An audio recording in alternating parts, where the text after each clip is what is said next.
Okay, hi everybody. Thank you again so much for tuning in to Comedians Exposed. I'm Deanna Kobe.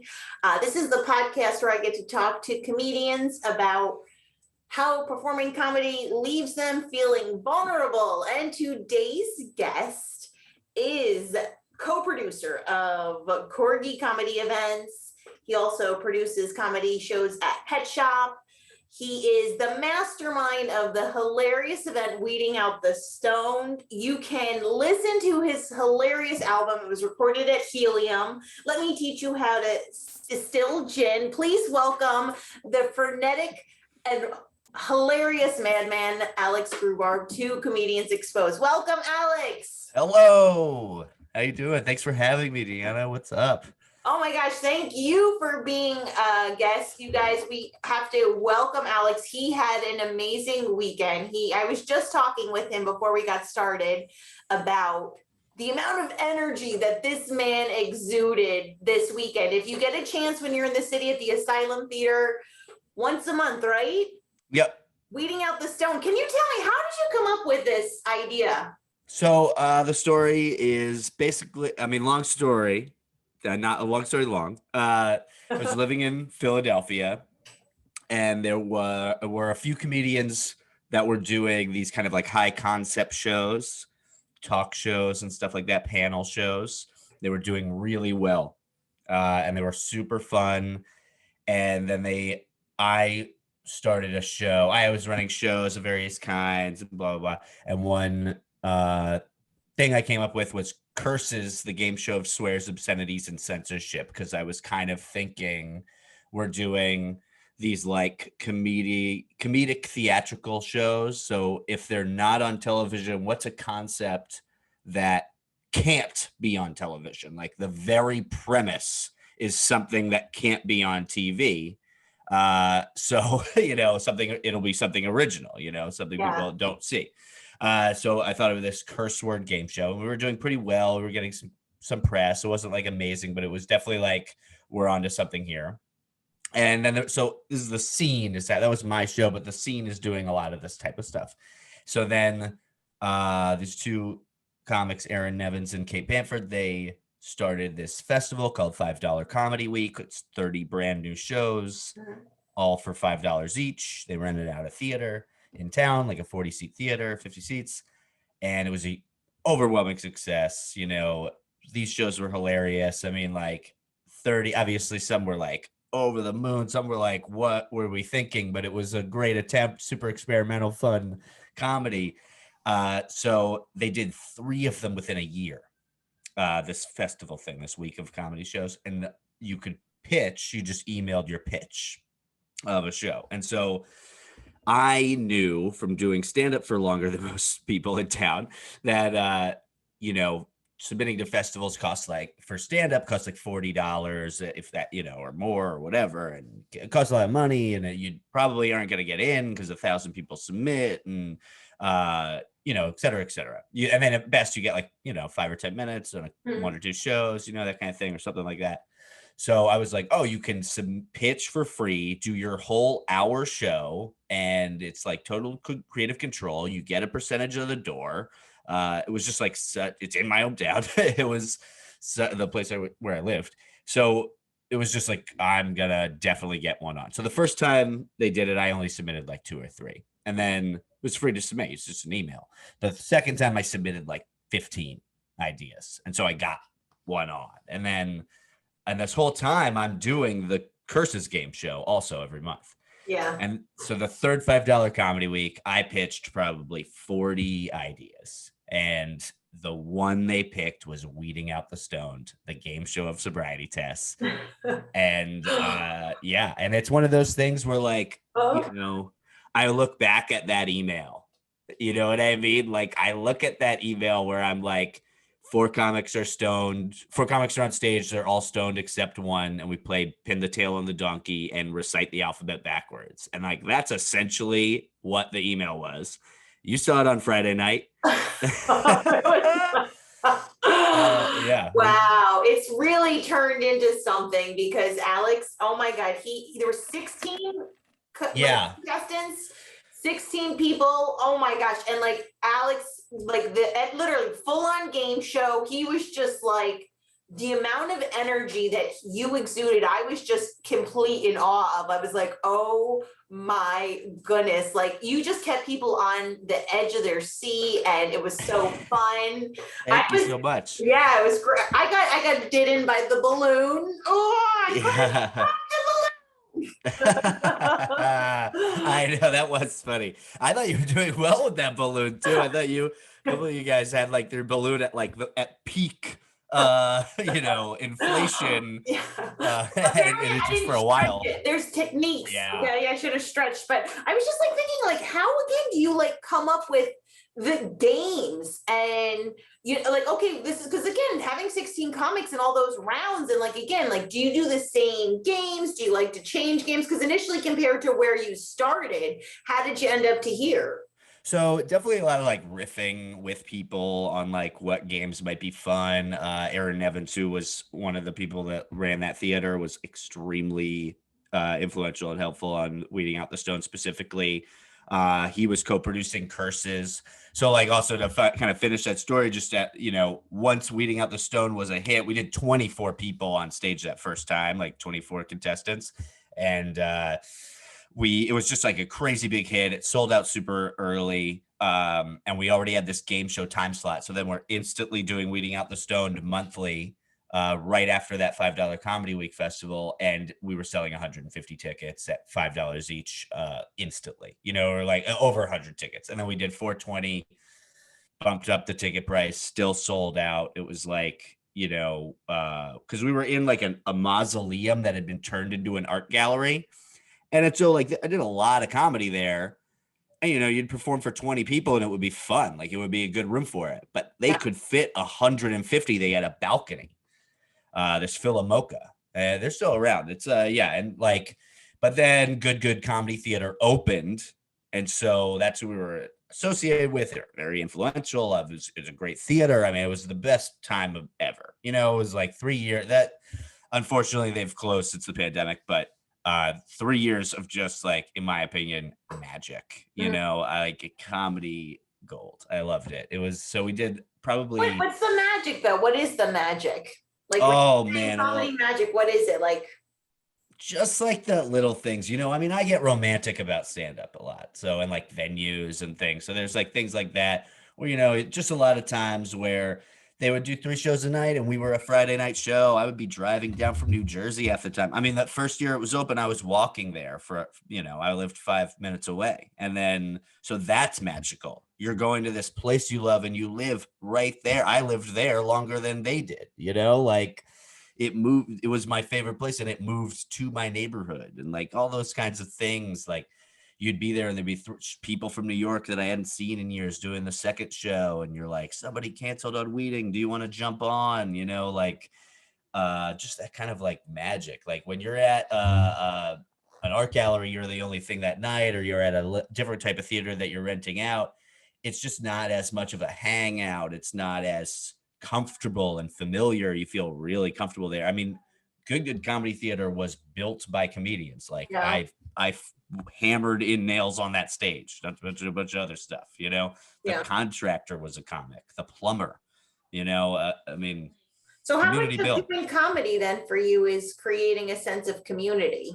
I definitely like comedy scenes. I guess I feel like that's what comedy is a little bit. Not obviously it's not all of it. You could be, not in a scene at all and still obviously be a comedian. But like to me, comedy scenes, and I like music scenes, that's I think the thing that is much more of like a legacy, or I'm at least kind of interested in sometimes. Like, you're a fan of this. Let's say you're a big fan of, Joey Ramone, and the Ramones. I love the Ramones, but like the New York late 70s punk scene is a thing. And like I was talking about with Good Comedy Theater, it was 3 years. Yeah. Just like a lot of big, interesting communities can be a short flash in the pan. And you're just like, I mean. But I get what you're saying now, like with the magic. Exactly. It's like that perfect moment of space and time that's happening. And it's just like, and it's just like, fireworks are created. Yeah, and I loved the Philly comedy scene in general. I thought Good was a good piece of it. It wasn't That's where the you entire thing. started comedy, right? In Philly? Not exactly. I actually started in New York. Oh, okay, okay. Yeah, I like dropped out of college and I moved to New York, moved in with my dad, and I got a bar backing job I started doing mics. I got a bar backing job at New York Comedy Club, and I was bar backing there Wednesdays and Thursdays for stage time. You know, you make $50 or whatever too. Hmm.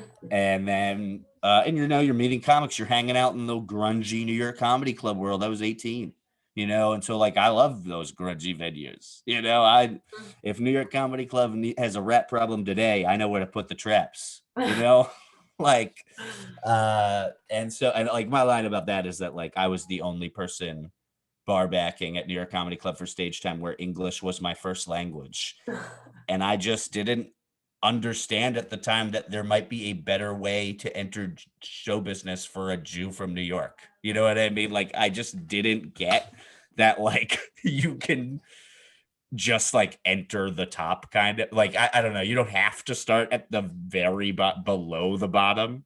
you know but I mean, I early on was like, I'm gonna end up hitting every rung on the way up on this Don't you thing. think I'm not skipping any steps. but like that's what like you think about like how CEOs kind of like they're good at their job when they've done every job within their company. So Yeah, thinking I feel about that. that, like in terms of learning, like every level, and especially too, like you said yourself, you like left college. So I think there's like a level of humility that you went in with, which I don't know if that helps comics or hurts comics. Like, what do you think? Do you think in comedy it's better to have more of an ego and confidence or be more humble and less of an ego?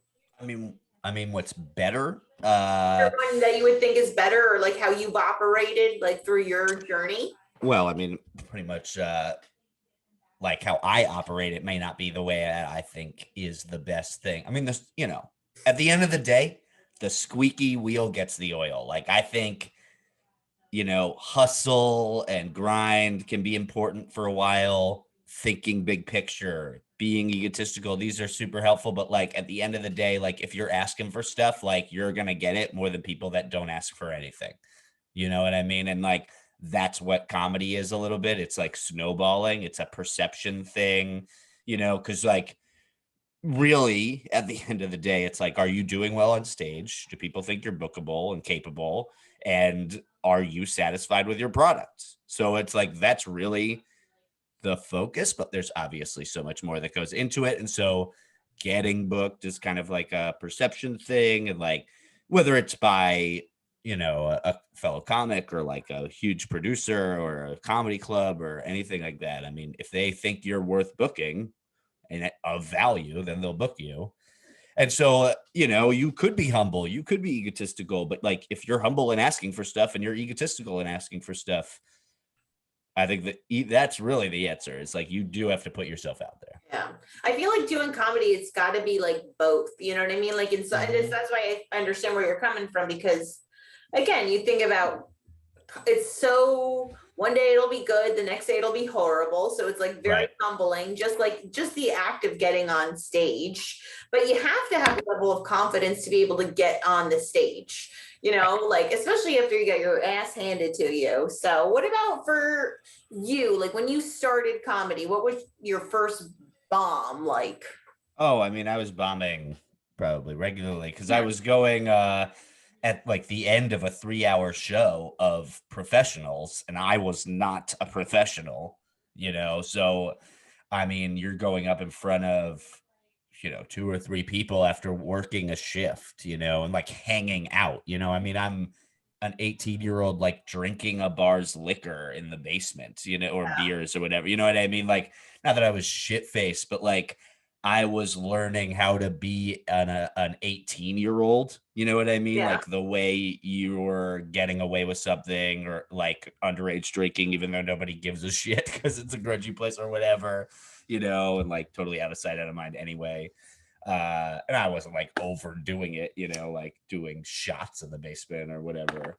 But like, No, it's a big deal though, like when you're 18 and yeah, especially like again, like I feel Yeah, drinking in the city at 18 with comics, it's like that shit is cool as fuck. You know what I mean? Like when you're 18, Yeah. and you're like, oh man, you're in it. You're like in this scene. So what were some of the stuff you talked about?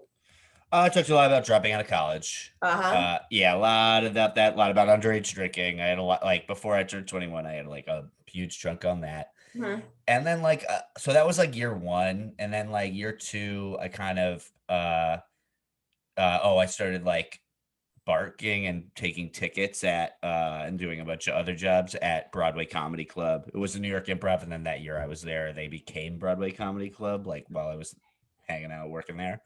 And we would do a lot of shows. That was like, I was hitting some open mics, but I was still underage. So I Yeah. was just finding myself in the city, and that kind of thing too. And then I was like doing shows like 7 days a week at Broadway. But you're working for that time. And then but you get to see like Jim Gaffigan and Todd Barry and a bunch of headliners, and you get to like hang out with them. They've got 3 showrooms, so there's like a ton of activity. It was great. And then and again, you find a crew. Like that's where I really like found my friends in comedy, like my first real good friends, close friends, and like we Yeah. were partying all the time. I wind up like living with some of them, in various apartments. So I like moved to Brooklyn, discovered alt comedy, turned 21. And like right around that time is when I started like doing bar shows and mics at these like alt venues, alt comedy venues, the Creek and the Cave, Mo Pickens, we would go to Yeah. Rafifis all the time, So UCB, that kind of thing. what got you into comedy then? Because you said did you leave school like you left college because you wanted to do comedy or what? Oh yeah, like not should have or whatever, but like there was a like time when I was 16 that I was looking up open mics and comedy clubs. I didn't know about open mics, but I was looking up comedy clubs in Boston with the intention of going, and then got shied away just because I knew it was like 21 plus. Mhm. And I was like, definitely not.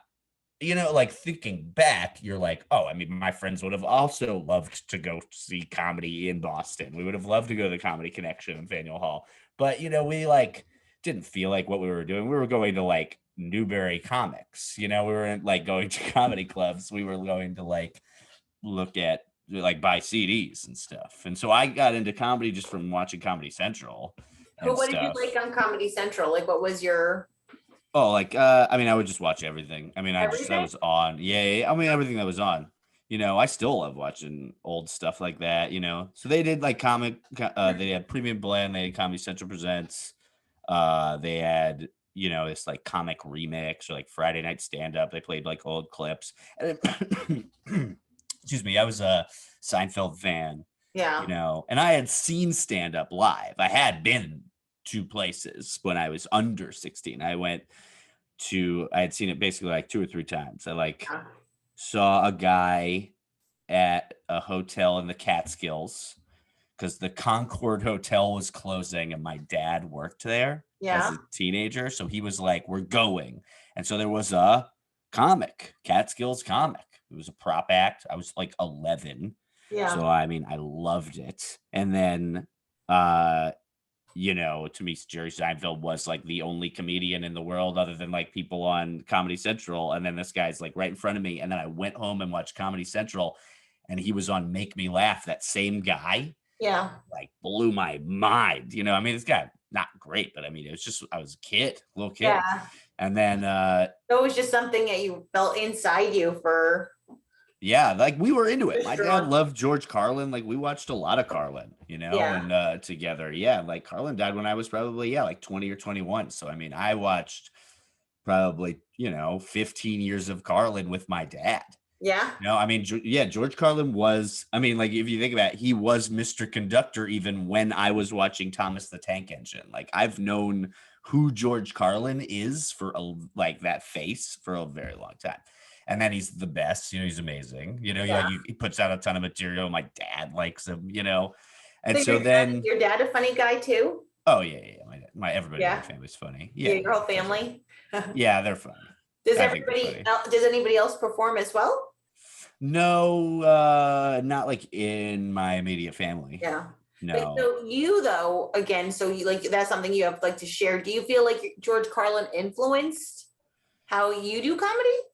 I don't know about how I do it. I mean, I guess everybody kind of, but I mean, the people that I probably get most of my initial influence on stage. I mean, you evolve. So like, right, when I was starting out, I was really into Mitch Hedberg, but I like didn't know how to write one-liners. And so I felt like I wasn't like that on stage, but eventually my act did become a lot of one-liners because I'm impressed with them, Yeah. and so I was almost subconsciously plus you're in New York, so everybody's like shorten your setups, shorten your setups, shorten your setups, and so that's what you do.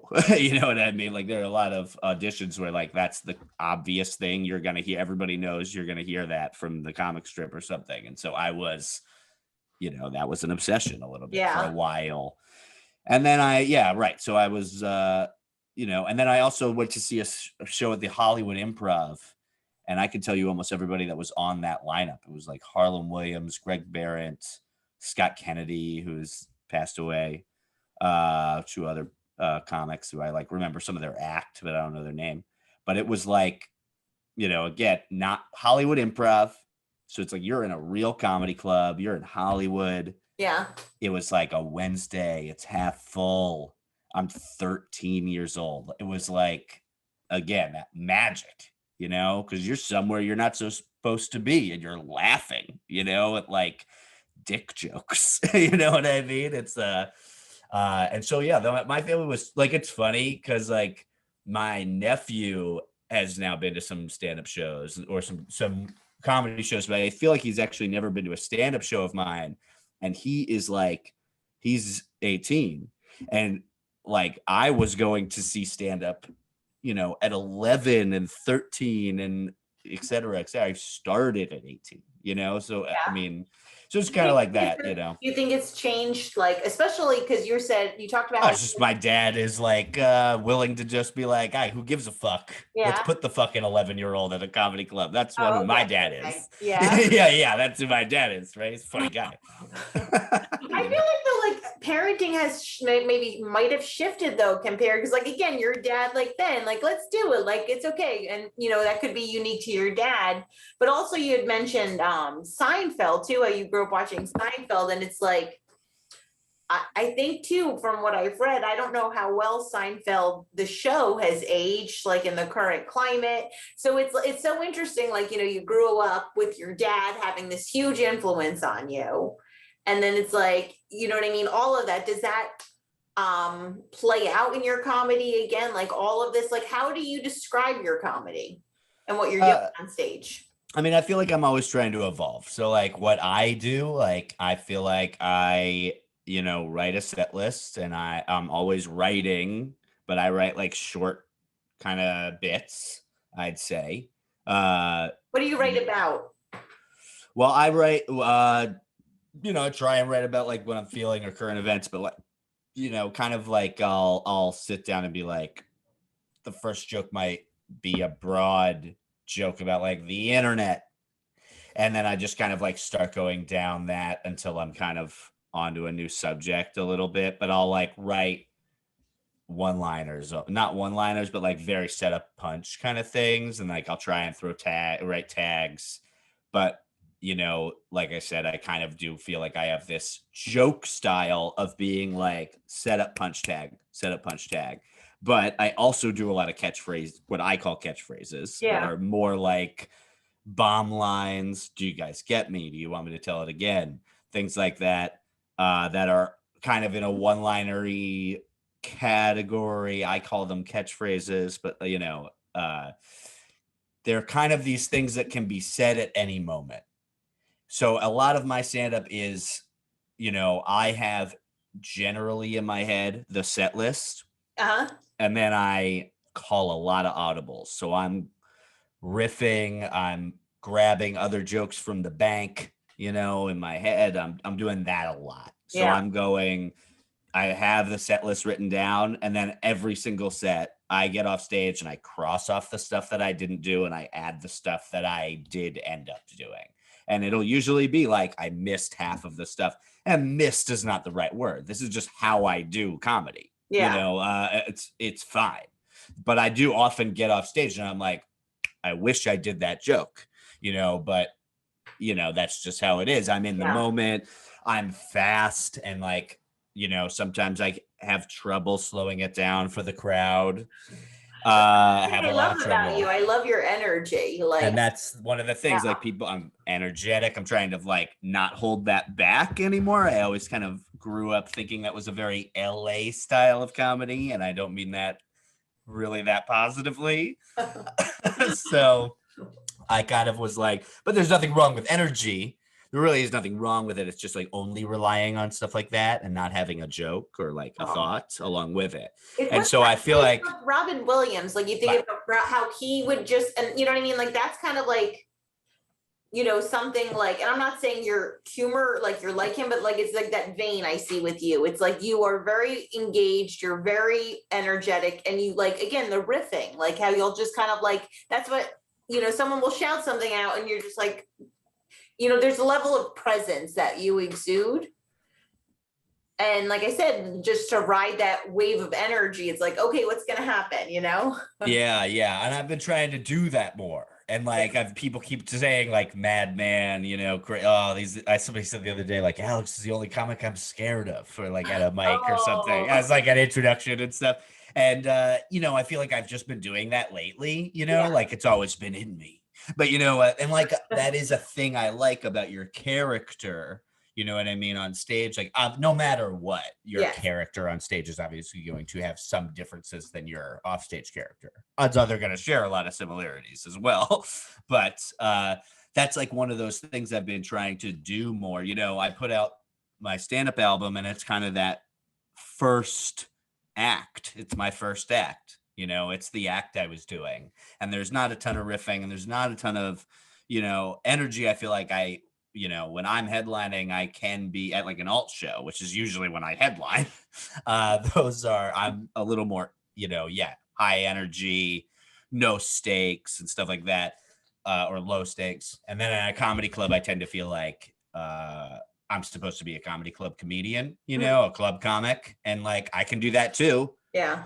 But it's not really how I headline, So it is like nice to have been like, okay, the club act is out there. I don't even like need to, I'm not headlining full weekends of comedy clubs. You know what I mean? Like I headline like fun one-nighters that I like doing, but that's also like kind of what I am, is like that sort of act, I feel like. So I can thrive in that like, younger rock venue or like bar venue situation, even if there's a cover charge, I don't mean like some free bar show or whatever, but I can be big, I feel like, in those kind of alt venues, and like high energy and like very in the moment, but I think everybody kind of is layered.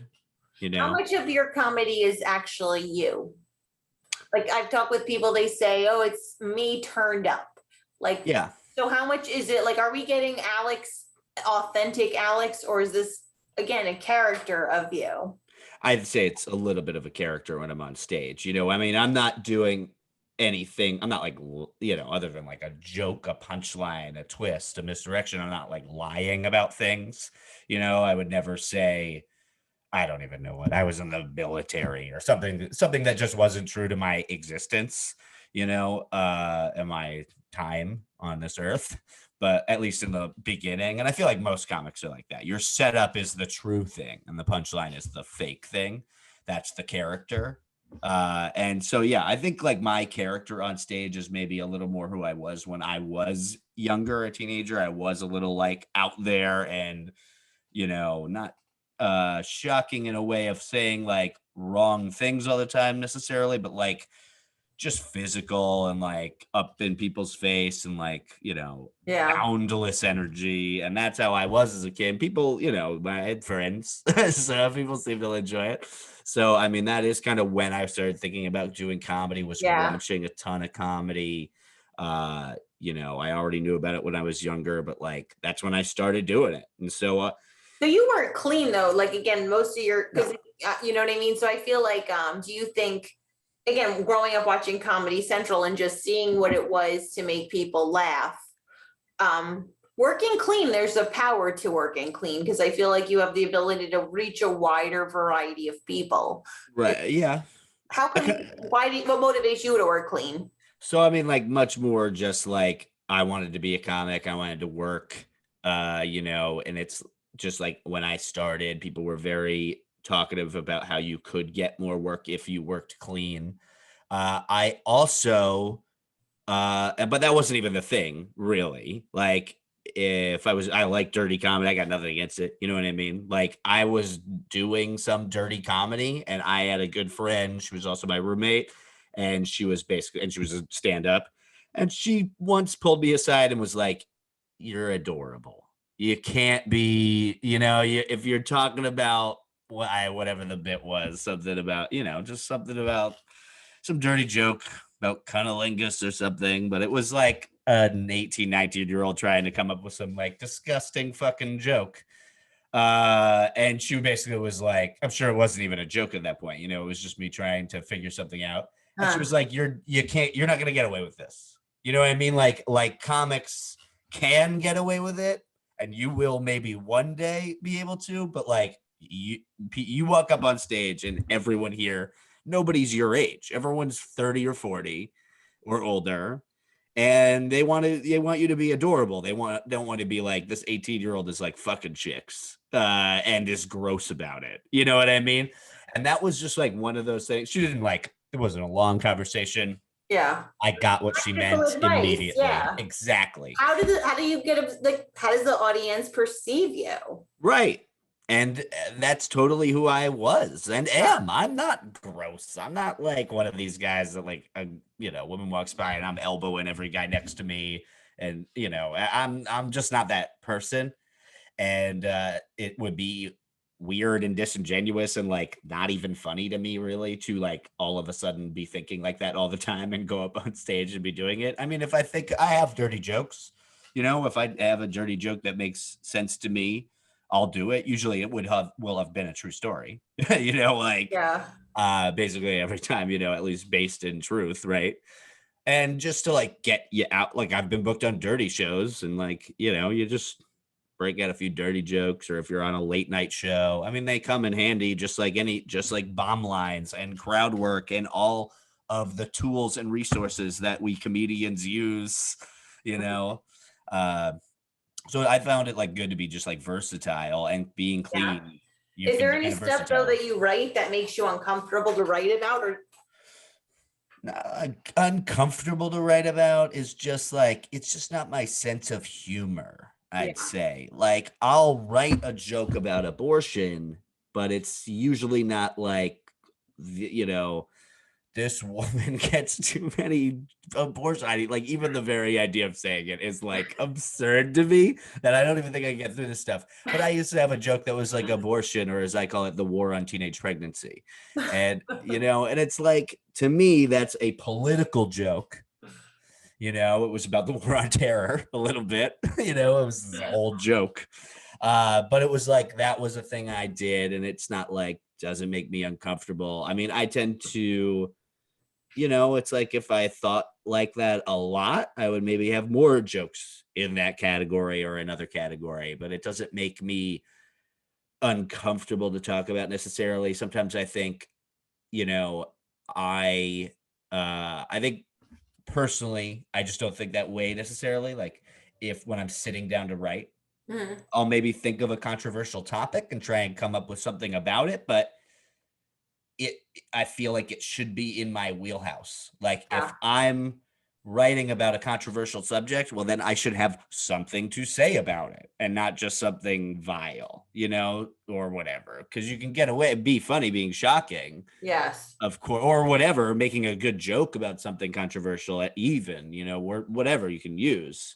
I tend to do a lot of wordplay. I mean, you could probably do wordplay and be controversial, I'm sure. But, it's just not usually where I go. I don't know. I mean, I feel like I'm over analyzing this stuff. Well, that's the whole point of the podcast. I know. I'm like, Analyze everything, so it's great. yeah, What I about do sit for down. clean comedy for you? Like, because I always find a struggle for myself. Like, okay, clean comedy. Like, what definitively is clean comedy?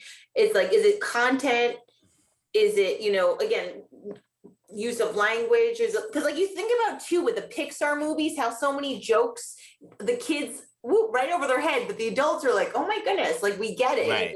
So like, Yeah. what's clean? Right. Yeah, I'd say like, in my opinion, but I don't work for standards and practices. I don't work for, the FCC. So like my opinion of what clean means to most people in my worldview, like when I'm doing gigs, they don't want to hear curse words. They might not want to hear sex jokes, but usually they do. In fact, I'd say you could even argue that easily. I'd say the most things and notes that people give you about like, I'd like all these comedians to work a certain type of clean is no politics. So you could argue that R-rated everything is on the table. The only thing that would be dirty, but really when we say clean and dirty, we obviously mean sex jokes. These are phrases from the 50s. You know what I mean? I mean, like realistically, that is what we're talking about. Weird. Right? I mean, like that's what we're talking about. So to say somebody works clean, I think is pretty easily just like they're not cursing and they're not doing sex jokes. Yeah. Sex jokes fucking work. Everybody closes on them. I love, of course they're great. Like it's comedy. I think nothing's off limits. There are some things where I'm like, that was a bad joke. That was distasteful. That was tactless. It didn't work the room. One of the questions I was going to ask you though is what's universally funny, and it's like you're talking about sex jokes again. I feel like that's something universally funny for people. Yeah, but it's not necessarily in that realm of particularly clean or not. Like again, because it could be clean too. Because again, like thinking about. Yeah, certainly. Yeah, just like little things like mannerisms, use of your body, use of your eyes, to convey that message. So it's just like, that's why I find it's like really hard, like this idea of like, oh, well, clean. And politics too, like you touched on, that politics, I'm assuming you don't go political in your comedy. I will do what the venue asks. So if they say nothing, then I'm going to do whatever I want. Yeah. And most of what I want is absurdist comedy. I tend to do and often prefer in myself when I'm all over the place absurdist and it's like, can you even follow my logic? I'm so baked and insane and mad up here that like following my insane logic is like the best case scenario. It wraps around and there is some truth and you're like, the crazy person's right. That's kind of what I'm looking for. Right. And so but I'm a pro. I like to think of myself as a pro. So if you're like, hey, no dick jokes, I'm not going to do any dick jokes. If you were like, no college jokes, I would be like, all right, I'll do it. But, I do, if I have to do a long set, I'm doing 20 minutes of having dropped out and gone back to college because it was a big part of my life. And it's a big part of my act. I mean, I'm rebuilding a new act, but, I just recorded, my act like, 6 months ago almost. So, I mean, I can do, I think I can do like 20 or I can do longer probably if the crowd is like my kind of crowd. Yeah. But if people are asking me like no politics, no sex, keep it clean, like, yeah, I'm doing old jokes because this is my club act, this is, or whatever I consider it. So I would say like currently, if I had to do 45 minutes, I would prefer no notes because I don't have that much material. But if I have 20 and they're like, don't do anything you did last time, I could probably, and they gave other notes, I could probably do it. But people don't give you all of these kinds of notes. Usually they got one or two. Yeah. That's helpful though. Like, again, like that you have that, because again, like it's feedback, it's valuable, and just really looking at the practicality of doing comedy, because it's layered. It's like, and that's what I love about it. Like, again, it's like we're touching on social values. We're touching on, again, complex relationships, influences. So what about for you then? What is your hope for comedy? Like, what are you ultimately looking for? What's your journey? Like, where's your next step? I mean, I'm hoping to get into some like New York clubs. That's like a thing that I'd love to do. I just want weeding to be like growing. We got the New York show. It's phenomenal. It is growing. I have dates coming up in other cities, so I kind of hope to have some other weedings out there, going monthly, maybe next year or something. I'm not sure. I kind of looking to kind of grow weeding. Obviously, I'm building another act. One thing I'd kind of like to do maybe is like record another thing, maybe like one of these like YouTube specials that people are doing, right? I mean, I wouldn't be the first person, but like we were talking about like physicality, like club act versus alt act. I think like since I put out like an audio club act, I think it would be great to just have something out there that was much more like visual of me headlining. So I think that's like a goal, a project that I'd like to do at some point, but I'm still building that act, like what it would theoretically look like. So we'll see. I mean, those are kind of things. Obviously, there's other, fame and fortune. No, I'm just kidding. But, Oh, you shouldn't though, like kids. oh, I'm really And fine. I'm really excited for your journey because like I said, Alex, it's a joy to watch you. And like I love how versatile you are. And I love the story, and all I'm just gonna say, I called Julie. I love that, like that whole bit, like it's so layered and like again, that's just going back to this again. I hope you take it as a compliment, this madman description where it's just like, because again, you circle back and it makes sense, but it's like you've got to be engaged in it. Can you actually share with everybody because I know you have a bunch of dates coming up and where they can find you on social media? Yeah, I'm at Alex Grubard on almost everything. It's AlexGrubard on Instagram, Twitter, Facebook, at Weeding Stoned on Twitter, at Weeding Out the Stoned on Instagram, live.weedingoutthestoned.com for all our upcoming dates. We're on bands in town. I mean, we've got some videos out there too. And my website is alexgrubard.tumblr.com. And yeah, my dates are up there. When does this come out? Sorry. You put it out this week for you because like again, I knew you have shows coming up. Yeah, that's fine. I mean, I'll be in Portland, Maine this Thursday at Laugh Shack. I'll be at the Hideout in Boston the next night, the 23rd.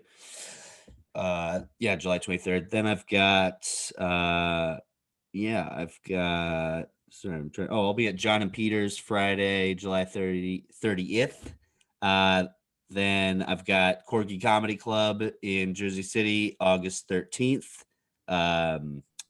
Crockpot Comedy at Pet Shop in Jersey City, August 19th. And the next Weeding Out the Stoned in New York is at Asylum NYC on Friday, August 27th. And then we've got Weeding Out the Stoned at Helium Comedy Club in Philadelphia on September 2nd. And then I've got other dates coming up. More Weeding Out the Stoned dates are going to be announced soon. Hopefully Denver, New Hampshire, Boston, and maybe some more. So yeah, definitely check all that stuff out. Yes, awesome. Oh my gosh. Well, everybody will have ample opportunity to see you, which is outstanding. I want to thank you so much for sitting down to talk with me today. Thank you so much. That was fun. I love talking shop, Yeah, I learned so much. I love speaking with all my fellow comedians. You guys are so knowledgeable. And Alex, like I said, I adore you. I think you're such a great comedian. And everybody, make sure you listen to his album. Let me teach you how to distill gin. Thank you so much. Yeah. Yeah. Oh, thanks again, Alex. Thank you, Deanna. Yeah, much appreciated. A pleasure.